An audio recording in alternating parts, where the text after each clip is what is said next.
எப்போ பார்த்தாலும் செஞ்சதையே திருப்பி திருப்பி செய்கிறதுக்கு நானே ஒரு புதுசாக ஸ்நாக்ஸ் ரெசிபி கண்டுபிடிச்சிருக்கேன் பாசிப்பருப்பை வச்சு. வாங்க எப்படி செய்கிறதுன்னு சொல்கிறேன்.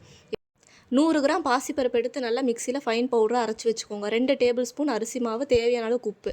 இப்போ இது கூட மிக்ஸ் பண்ணுறதுக்கு பச்சை மிளகா, சீரகம், கருவேப்பிலை இதை வந்து ஒரு பல்ஸ் விட்டுட்டு மிக்சியில் இது கூட பிணைஞ்சிக்கோங்க. எப்படின்னா சப்பாத்தி மாவில் பிணைவோம்ல கெட்டியாக, அந்த மாதிரி பிணைஞ்சிட்டு பிடிச்ச ஷேப்பில் உங்களுக்கு எந்த ஷேப்பில் பிடிக்குதோ அந்த ஷேப்பில் பண்ணிக்கோங்க. நான் வந்து இந்த ஃபோக் வச்சு லைட்டாக ப்ரெஷர் பண்ணி பிஸ்கெட் மாதிரியும் பண்ணியிருக்கேன். அப்புறம் மக்ரோனியெல்லாம் இருக்குல்ல அந்த இது மாதிரியும் இப்போ ட்ரை பண்ணியிருக்கேன். பண்ணிவிட்டு இட்லி பாத்திரத்தில் யூஸ்வலாக நம்ம வேக வைப்போம்ல அந்த மாதிரி வேக வச்சுக்கோங்க. ஒரு 10 நிமிஷம் குக் ஆனால் போதும். இப்போ வந்து குக் ஆனதுமே நம்ம ஒரு பேன் எடுத்து ஒரு டேபிள் ஸ்பூன் ஆயில் விட்டு அதை குக் பண்ணதை எடுத்து நம்ம ஃப்ரை பண்ணிக்கலாம். லைட் ப்ரௌன் கலர் வந்ததுமே சில்லி ஃப்ளேக்ஸு, பெப்பர், பெருங்காயம் இது 3த்தையும் மிக்ஸ் பண்ணிவிட்டு சாப்பிட்டு பாருங்கள். நான் சாப்பிட்டேன். ரொம்ப சூப்பராகவும் இல்லை, ரொம்ப கேவலமாகவும் இல்லை, சாப்பிட்ற மாதிரி ஓகேவாக இருந்துச்சுங்க.